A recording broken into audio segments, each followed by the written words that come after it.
Gay, lesbian and HIV-infected refugees from Somalia are facing persecution, and even the threat of death, should they return home. Refugees have been under pressure to leave accommodations in Kenya, where many also face racist discrimination, after claims the country is now significantly safer than when Al-Shabaab had control of Mogadishu. But many gay Somalis say returning is not an option for them. Warlords have made Somalia a death chamber for gays and lesbians, said Jamal, a Somali journalist. It is against international law to force such groups back to Somalia, given the risks. It will be a massacre.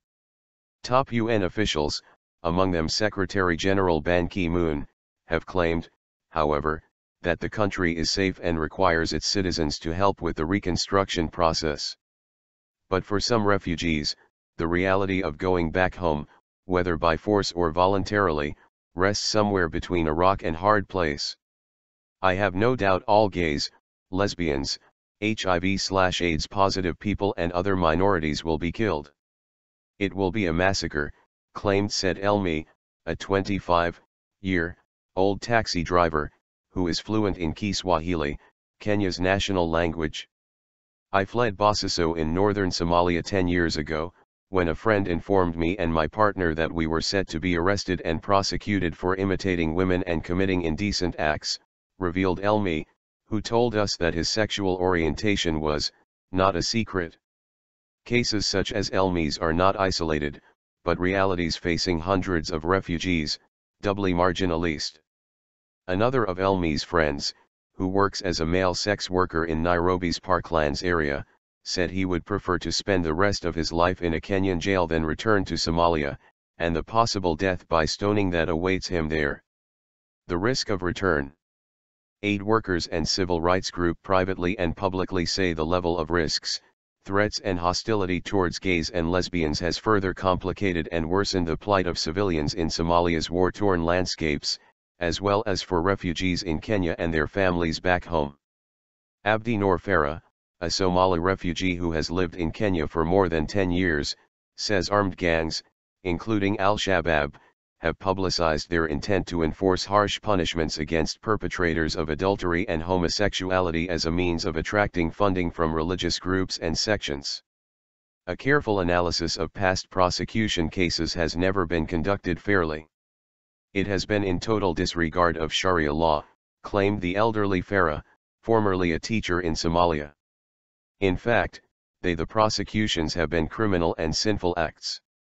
Farah's colleague told the story of his son, executed in public by Al-Shabaab for acts of sodomy.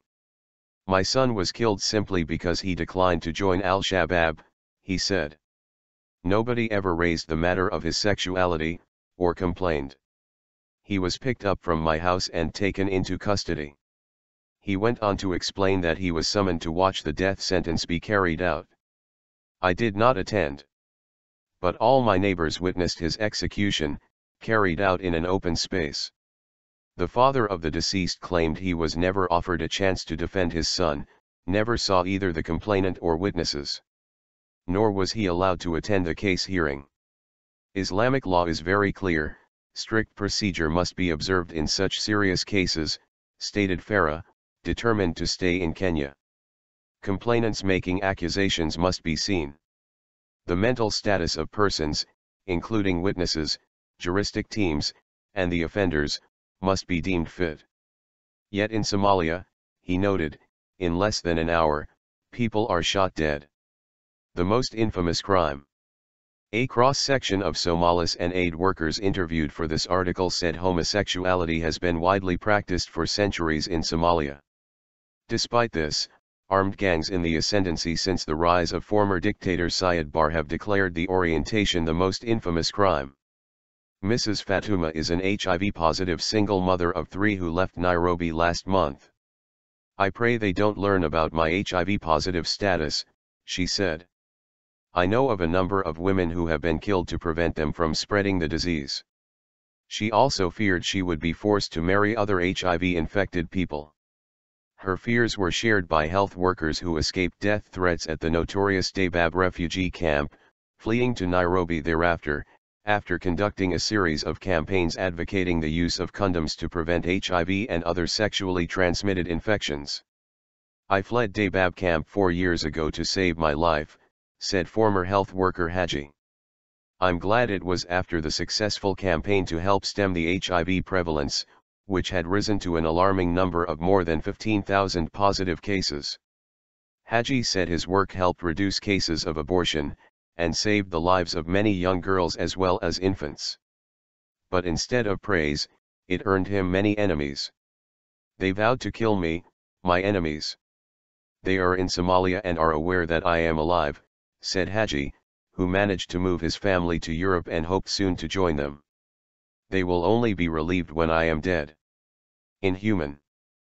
Political analyst Ahmed Yassin said a large number of refugees were not willing to go back to Somalia, due to the immense trauma experienced. "It is inhuman to force women whose husbands were killed, and other vulnerable people, to return to Somalia, where the criminals who committed these crimes are still around," said Yassin. But UNHCR officials at the Dadaab camp denied the number of people faced by such threats was either alarming or significant.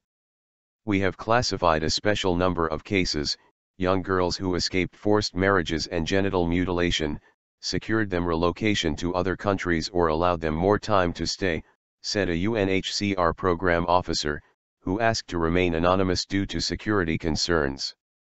A field officer working on a relocation program that seeks to move at least 1 million Somalis said, likewise on condition of anonymity, that alleged threats presented by some of the refugees were merely a ploy used by refugees to seek resettlement in Europe or the US. Yet in a recent statement, Human Rights Watch, HRW, a non-governmental organization, proposed that the Somali government should revise its draft law to comply with the UN's Paris Principles on Human Rights to create a culture of human rights in Somalia. Hundreds of Somalis who purchased properties or made other investments in Kenya, who married or are attending schools and colleges, are among those who are most opposed to the relocation plan.